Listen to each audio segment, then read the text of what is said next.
Bill Pint from Lloyd's TSB. Most organisations have incentive schemes which are a mixture of carrot and stick, and then spend lots of time trying to make the rules of the game and then watching people trying to find the loophole and break the rules of the game. What's your work done on that, and how would you shape an incentive scheme to be productive? Yeah, that's a great question. In terms of carrot and stick, I think economists don't have that much to say. That you can't use a very big stick because slavery is outlawed, so people can leave if you use too much on the stick side. So you're kind of forced in business to use a lot of carrot. But what I think is financial incentives are far overrated in a business setting. And the problem with financial incentives is that almost immediately people acclimate to them, right? So let me give you a very trivial example. My wife ran the human resources at a dog food manufacturer in Boston.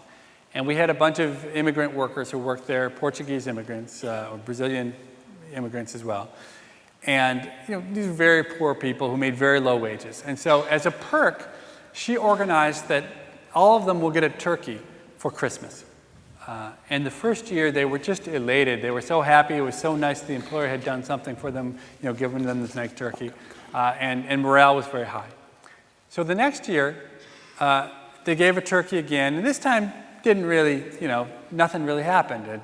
Within a year, these workers had decided that it was their God-given right that every year they should be given a turkey by the employer. The third year, they were furious.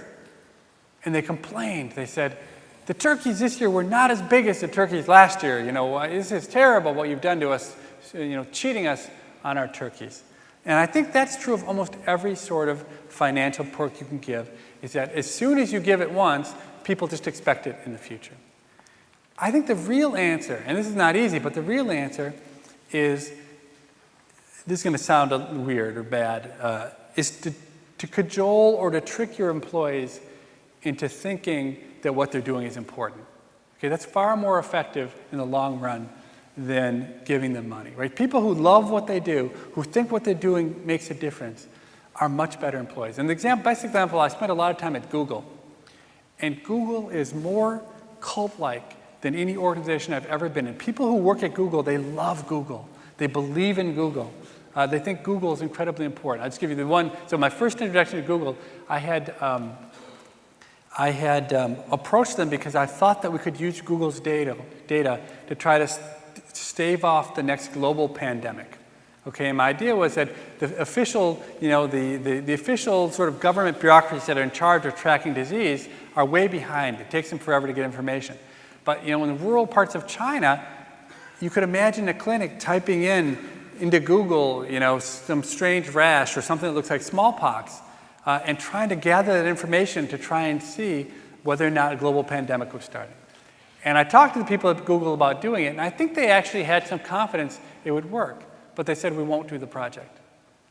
I said, why? They said, because the privacy of our users is preeminent. It's more important to us. I said, but we're not talking about any individual. I don't care about anybody's individual's name. I just want to see who's typing in that they have a really high fever and can't get out of bed. And the guy said to me, there are teenagers all over the world who the first thing when they wake up in the morning, they think, Google is going to keep my data safe. And that's more important to us than preventing the next global pandemic. Okay. So I think that statement is probably false on both counts. First, I'm not sure there are any teenagers in the world where the first thing they think when they wake up is that Google will keep the data safe, and that's the most important thing. Secondly, I'm not sure that it's better than staving off global pandemic. But the point is that the people who work at Google, they love Google. Google gives those folks 20% of their time, 1 day a week, to do whatever they want, just because they have confidence that these people who love their company are going to generate value by following ideas. And I think ultimately that, if there's one thing I would do as a manager, it would be to try and inculcate into the people who work for me why what they're doing is important, why it matters. And when stuff matters, then you don't care nearly as much about, exactly what your wage is or exactly how much you got paid relative to the next person. And that would be my advice on incentives.